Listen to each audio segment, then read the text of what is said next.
নমস্কার বন্ধুরা, আবার একটা নতুন রেসিপি নিয়ে চলে এসেছি বাড়ির রান্নাঘর চ্যানেলে। অবশ্যই রেসিপিটা পুরোটা দেখবেন, প্রথম থেকে লাস্ট পর্যন্ত স্কিপ না করে, আর কমেন্ট করে জানাবেন কেমন লাগলো আপনাদের রেসিপিটা।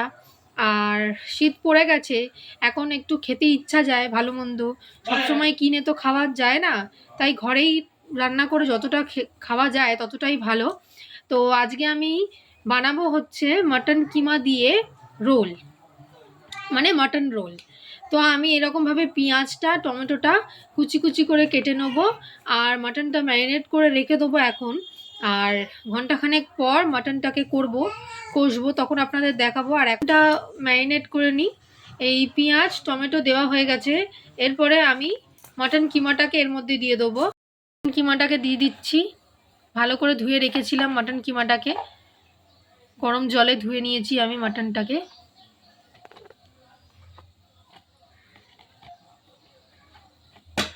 এবার এই কিমাটার মধ্যে পরিমাণ মতো রসুন বাটা দিয়ে দিলাম,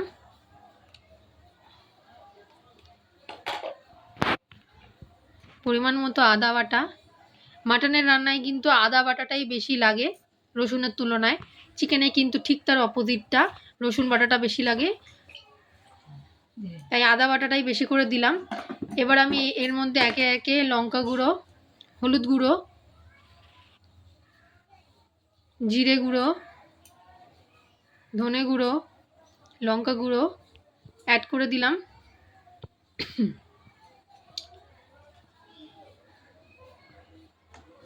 এবার দেব পরিমাণ মতো দই,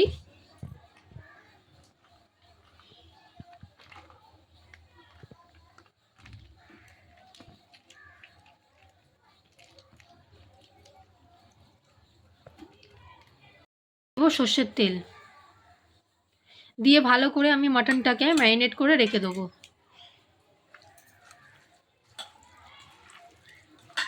ঘন্টাখানেক পরে আপনাদের সাথে আবার দেখা হচ্ছে বন্ধুরা। এখন মাটনটা এরমভাবে ম্যারিনেট করা থাক, এর মধ্যে আমি নুন চিনি দিইনি। যখন আমি মাটনটাকে কড়াই নাড়বো তখন আমি নুন চিনি দেবো, কেননা নুন দিলে অনেক সময় কি হয়, জল ছেড়ে যায় মাংস দিয়ে। তো যাই হোক, ভাজা ভাজা হতে চায় না, সময় লাগে, তাই জন্য নুনটা পরে দেব, নুন আর চিনিটা। এখন এরকমভাবে মশলার মধ্যে মাটন রোলের জন্য মাটনটাকে আমি ভালো করে মশলা দিয়ে মাখিয়ে রেখে দিয়েছি। বন্ধুরা, এই কিমাটাকে মশলা দিয়ে ম্যারিনেট করে আমি অনেকক্ষণ রেখে দিয়েছি। এবার এইটাকে আমি কড়াতে নেড়ে নেবো। তাহলে চলুন কড়াটা বসিয়ে দেওয়া যাক।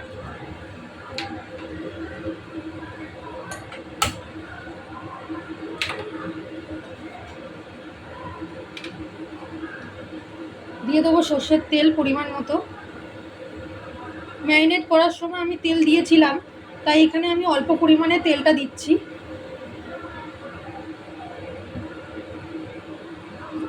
তেলটা গরম হয়ে গেলে কিমাটা দিয়ে ভালো করে নেড়ে নেবো।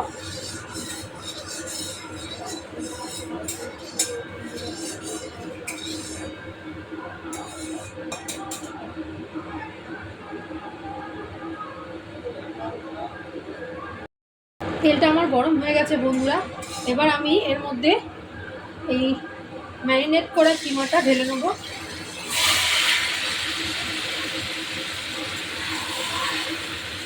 এর মধ্যে কিন্তু পরিমাণ মতো সব দেওয়া আছে, আমি শুধু এবারে নাড়বো, আর কিছু নয়।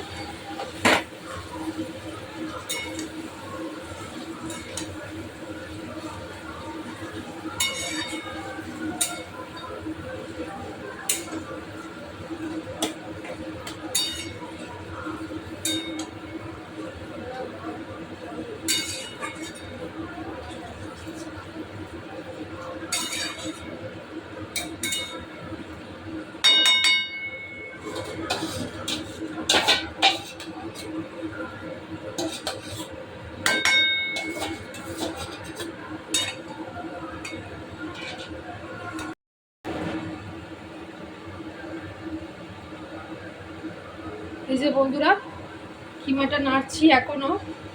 কিমাটা ম্যারিনেট করার সময় কিন্তু আমি নুন আর চিনিটা দিইনি। কিমাটা নাড়তে নাড়তে এইরকম কালার এসছে, এখনও কিমাটা নাড়া হবে। তো এই সময় আমি নুন চিনিটা অ্যাড করে দেবো।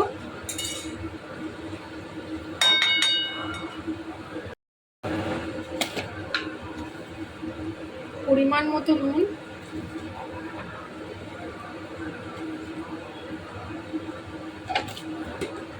আর সামান্য একটু চিনি। যারা চাইবেন চিনিটাকে স্কিপ করতেও পারেন।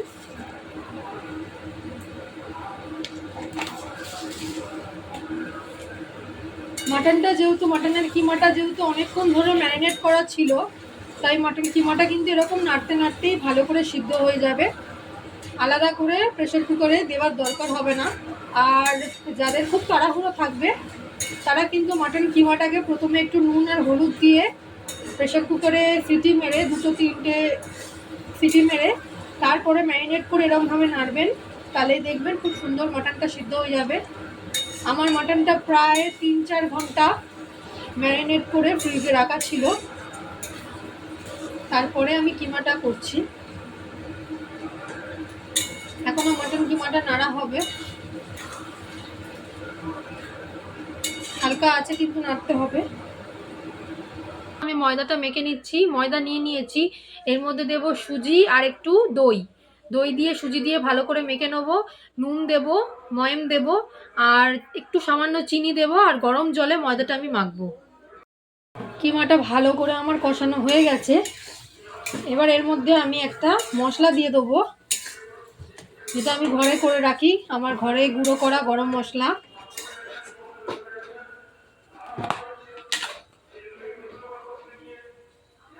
এই মশলাটা আমি দিয়ে দিলাম, অল্প করেই দেব। আর কিমাটাকে একটু আর একটু সিদ্ধ হবে, তাই জন্য আমি ওইদিকে একটু গরম জল বসিয়ে নিয়েছি।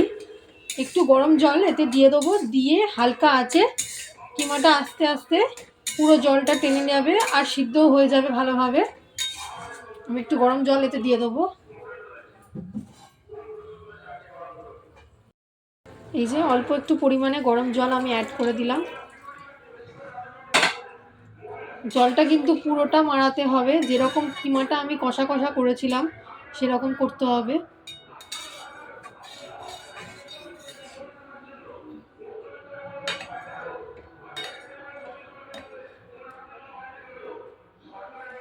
আর ওইদিকে আমি ময়দাটা মেখে নেবো ততক্ষণ কিমাটা হতে হতে। তো ময়দার মধ্যে আমি একটু সুজি দিয়েছি। এই যে বন্ধুরা দেখুন, ময়দার মধ্যে আমি দিয়ে দিয়েছি সুজি, টক দই, ময়ম দিয়েছি আর নুন দিয়েছি। এবার ময়দাটাকে ভালো করে মেখে নেবো, আর জলের মধ্যে একটু চিনি দিয়ে ময়দাটাকে মেখে নেবো। জলটা গরম করে নেবো, দিয়ে ময়দাটা মেখে নেবো। বন্ধুরা আমার কিমাটা ভালোভাবে কষানো হয়ে গেছে, একদম যেরকমভাবে দোকানে করে কিমাটাকে ওরা রেডি, আমিও এরকমভাবে রেডি করে নিয়েছি কিমাটাকে। এবার কিমাটাকে একটা পাত্রে আমি ঢেলে রেখে দেবো।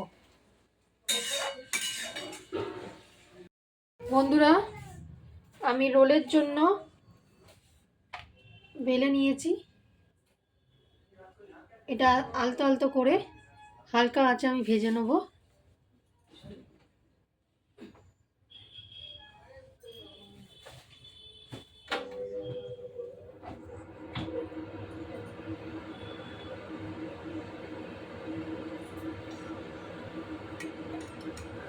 প্রথমে পরোটাটাকে ভালো করে সেঁকে নেব।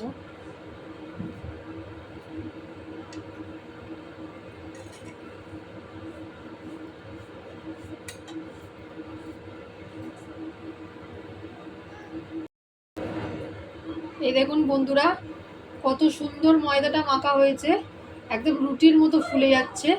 যারা তেলটা অ্যাভয়েড করেন, তেল খেতে চান না, তারা কিন্তু এরকমভাবে রুটি করে পুর টুর দিয়ে রোল করতে পারেন। এবার আমি তেল দিয়ে ভেজে নেব। আলতো করে কিন্তু গ্যাসের আঁচটা রাখতে হবে, বেশি জোরে দিলে কিন্তু পুড়ে যাবে আর সুন্দর কড়া ভাজা হবে না, তাই পরোটাটা ধৈর্য ধরে করতে হবে।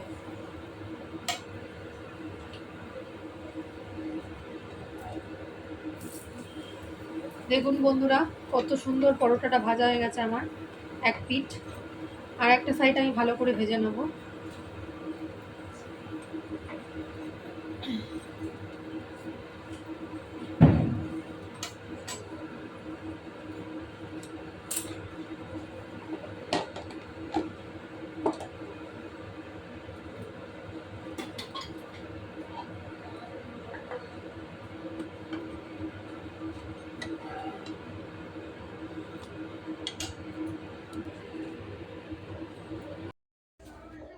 আমি শসা আর পেঁয়াজ কুচিয়ে নিয়েছি।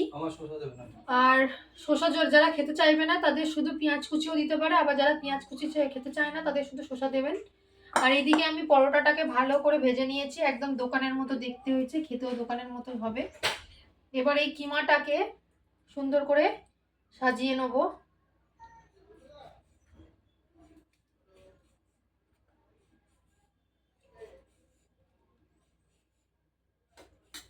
এর উপরে একটু দিয়ে দেবো সস,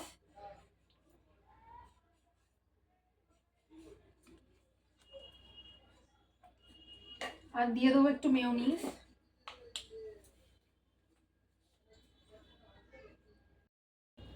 একটু মেয়োনিজ দেবো, এটা কেউ নাও দিতে পারেন, কিন্তু একটু রোলে মেয়োনিজ দিলে কিন্তু দারুণ খেতে হয়, আপনারা দিয়ে দেখতে পারেন, টেস্টটা একদম অন্যরকম হয়।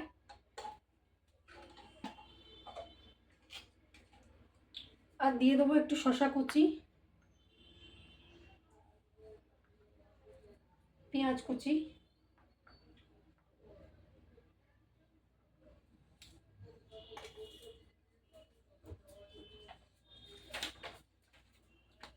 এবার আমি মুড়িয়ে নেব।